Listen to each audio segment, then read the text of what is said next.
Bonjour à tous et à toutes, dans cette vidéo je vais parler du rôle de tank, et plus précisément comment devenir meilleur étape par étape. Avant même que la partie commence, il y a un facteur clé qui déterminera si vous allez gagner ou perdre, et c'est le draft. En effet, il faut savoir dans quelle situation vos héros sont optimales ou non, et pour cela, il faut faire attention à la map ainsi qu'à votre compo et la compo adverse. Pour ça, il faut connaître tout le potentiel de votre héros, connaître ses sorts, ses différents talents, ses points forts ainsi que ses faiblesses. Je vais vous donner quelques exemples des réflexions qui peuvent apparaître durant cette phase. Dans cet exemple, nous avons Genji Uther qui possède un très fort potentiel de fight et de all-in. De l'autre, ils ont déjà de l'extrasa, donc pas de cleans, et possèdent peu de CCA à cause de Leoric et de Enzo. Nous savons qu'ils ont encore deux pics, mais aussi qu'ils ont besoin d'un main tank, plus soit d'un second support pour un cleans et encaisser le all-in, et dans ce cas-là ils manqueraient de damage, soit à notre rôle mais resteront sans cleans et vulnérables au all-in. Il faut se poser la question, comment les punir? Quel héros sera fort en tant que hard engage et CC? On arrivera très vite à la conclusion qu'Anubarak remplit toutes ces conditions. En effet, Anub, grâce à sa capacité à chaîne CC et potentiellement interrompre le Drake d'Alexstrasza, et aussi à Hard Engage grâce au Cocoon, fait de lui un choix primordial.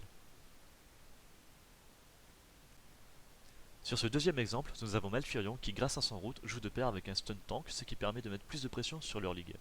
De l'autre côté, nous avons pas mal de CC et de counter engage. On évitera donc les tanks vulnérables à hard engage. On préfère alors Muradin. Stitchies et Johanna sont tous les deux viables, mais ont tous deux moins de pression et de poke. Vous l'avez compris, il y a trois possibilités dans chaque choix. Soit vous allez passer du bon temps, soit ça sera even, soit vous allez pleurer. Et il faut évidemment tout faire pour éviter la troisième option. Et il n'y a pas d'autre solution que de se creuser la tête durant le draft. Maintenant qu'on a notre héros, il faut établir un plan de jeu et se poser la question, que faire dans l'early game? Comment jouer les objectifs? Comment prendre les teamfights? En effet, dépendant du héros et de la map, votre rôle change du tout au tout.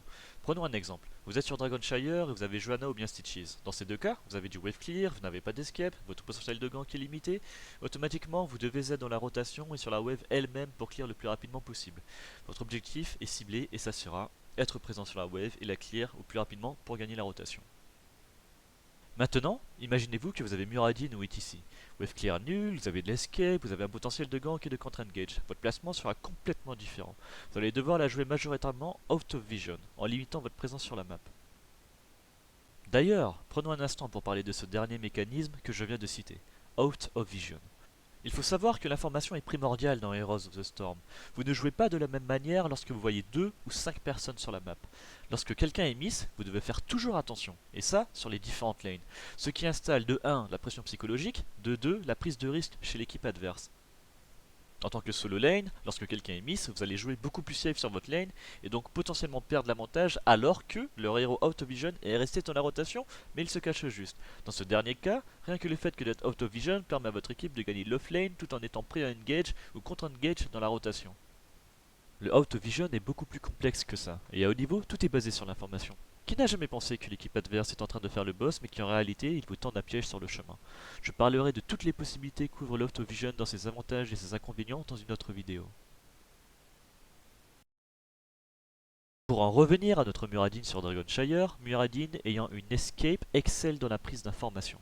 Votre rôle majeur est donc la prise d'information pour que toute votre équipe soit au courant afin de jouer en accord avec la position adverse tout en cachant au mieux votre position ou au mieux donner de fausses informations.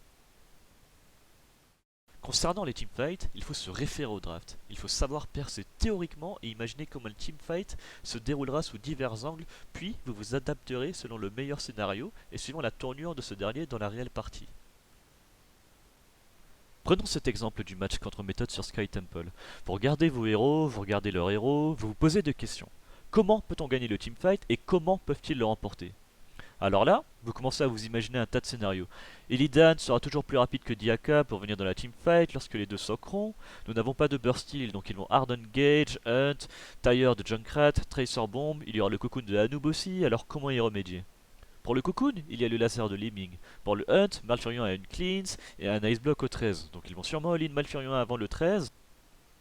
Ok, dans ce cas-là, je pose ma sword sur Malfurion, essaye d'être outrange du cocoon d'Anub, je demande à Malf de pas stack sur ma sword pour que lorsque je TP dessus, qu'on fasse pas tous les deux stuns par les stuns d'Anub, et j'aurai juste à 5.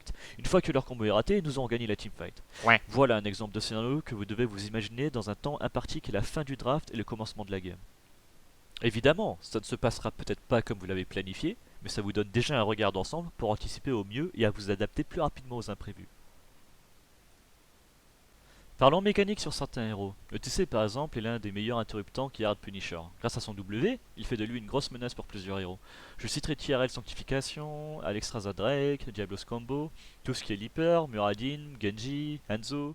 Souvent oublié, mais le hook de Sitchi stun aussi. Avec de l'anticipation, de la réaction et de l'entraînement, je suis sûr que vous allez faire des merveilles. Je voulais venir sur ce dernier point, applicable uniquement si vous avez le temps et que c'est pas une action rapide.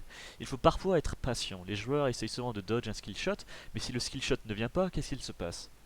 Regardons cet exemple avec Arthas. Partons du principe que Variance se fait gank et qu'il essaye de dodge le route.